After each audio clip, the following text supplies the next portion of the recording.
रब्बी इश्रह ली सदरी व यस्सिर ली अमरी वहलुल उक़दतम मिन लिसानी यफ़क़हू क़ौली। औज़ु बिल्लाहि मिनश शैतानिर रजीम। बिस्मिल्लाहिर रहमानिर रहीम। अस्सलामु अलैकुम।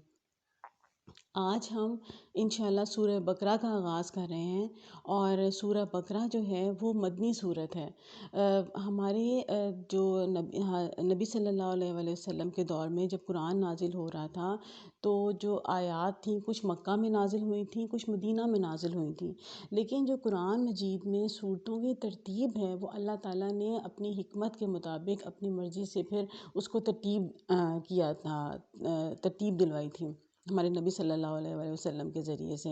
तो जो वो अल्लाह ताला का एक उसमें हिकमत है कि वो चीज़ अल्लाह ताला किस तरह हम तक पहुंचाना चाहते थे तो अल्लाह ताला ने उसी तरह उसकी तरतीब की है। सूरह फातिहा जो है वो सबसे पहले अल्लाह ताला ने रखवाई थी क्योंकि वो एक दुआ है और अल्लाह ताला चाहता था कि मेरे बंदे जो हैं वो दुआ शुरू करके उसके बाद कुरान मजीद को समझना स्टार्ट करें। तो जब हम सूरह बकरा पढ़ेंगे तो हमें अंदाज़ा होगा कि सूरह बकरा जो है वो पूरे कुरान मजीद का एक पूरा निचोड़ है, पूरा उसके अंदर खुलासा है वो कुरान मजीद का पूरा। और सूरह बकरा जो है जब हम पढ़ते हैं तो उसमें हमें पता चलता है कि एक तो उसमें जो शरीयत के अहकामात हैं ना वो अल्लाह ताला ने नाजिल करना शुरू कर दिए थे। क्योंकि जब मदीना में ये जो सूरह बकरा नाजिल हुई थी तो उस टाइम पे मदीना में छोटी सी इस्लामी रियासत जो है वो कायम हो गई थी और मुसलमान जो हैं वो दीन में आना शुरू हो गए थे। फिर अल्लाह ताला ने ये जो चीज़ें थी वो अब शरीयत जो है वो नाजिल करना शुरू की थी। और फिर इसके अलावा इसमें यहूदियों के साथ ख़िताब है। सूरह आले इमरान जो इसके बाद है उसमें ईसाइयों से ख़िताब है। अच्छा मेरी बहनों, जब हम कुरान मजीद का मताला शुरू करेंगे, अभी कुरान मजीद सूरह बकरा स्टार्ट करेंगे इंशाल्लाह, तो आपने इस चीज़ को ज़हन में रखते हुए कुरान को पढ़ना है कि ये कुरान जो है मेरे लिए है और अल्लाह ताला मुझसे बात कर रहा है, अल्लाह ताला मुझे बता रहा है। जब अल्लाह ताला यहूदियों से बात करेगा, यहूदियों को हम कलाम करके बात करेगा, तो आपने ये नहीं सोचना कि ये तो यहूदियों की बातें हैं, ये मुझ में नहीं हैं।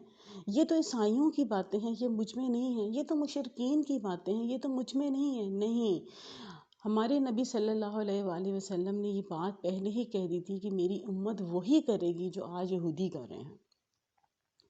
इस वजह से हम इस पूरे कुरान के अंदर अल्लाह ताला ने 4 ग्रोहों का ज़िक्र किया है। एक मोमिन, एक काफिर, एक मुनाफिकीन और एक फासिक। तो हमने अपने आप को ये देखना है कि हम इनमें से कहाँ पे फिट आते हैं। हमने अपनी इस्लाह करने के लिए हमने दूसरों को जज नहीं करना कि ये बातें दूसरों में कहाँ हैं। नहीं, हमें दूसरों से नहीं जज, हमने अपनी इस्लाह करनी है। हमने अपने अंदर से देखना है कि कहीं ये चीज़ें मेरे अंदर तो नहीं हैं, कहीं ये बातें मेरे अंदर तो नहीं हैं। अल्लाह ताला ने कुरान मजीद को क़यामत तक के लिए उसकी हिफाजत की ज़िम्मेदारी इसलिए नहीं ली कि वो यहूदियों के लिए है या ईसाइयों के लिए है या उसमें मुशरिकीन की बात हो रही है या उसमें अंबिया कराम की बात हो रही है। इसलिए हिफाजत की ज़िम्मेदारी ली है ताकि मेरा बंदा जब इसको पढ़े तो उसे वो अपनी इस्लाह करे, उसे पता हो कि कहीं ये बुराइयाँ उसमें तो नहीं हैं। हम मुसलमान हैं, कलमा गो हैं, लेकिन इसका मतलब ये तो नहीं है कि हम मोमिन भी हैं। तो हमने मोमिन बनना है। तो जब हमने मोमिन बनना है तो फिर हमने ये चीज़ देखनी है कि क्या ये चीज़ें हमारी इस्लाह कहाँ पे हो रही है, हमने इसमें से क्या चीज़ इसको किस तरह से देखना है। हम खाली कहते हैं कि अल्लाह के सिवा कोई माबूद नहीं, लेकिन जब हम दिल से उसको मानते हैं ना अल्लाह के सिवा कोई माबूद नहीं, तो फिर हम किसी और की तरफ नहीं देखते हैं, फिर हम सिर्फ अल्लाह की तरफ देखते हैं। फिर हम ये नहीं सोचते कि हाँ मैं तावीज़ बना के अपने गले में डाल लूँ। फिर मैं सोचूंगी कि तावीज़ में जो मैंने बना के अपने गले में डाला मैं उसको पढ़ूँ क्यों ना, मैं उसको समझूँ क्यों ना जो मेरे अल्लाह ने मुझे कहा है, जब अल्लाह ही सिर्फ एक ही माबूद है। तो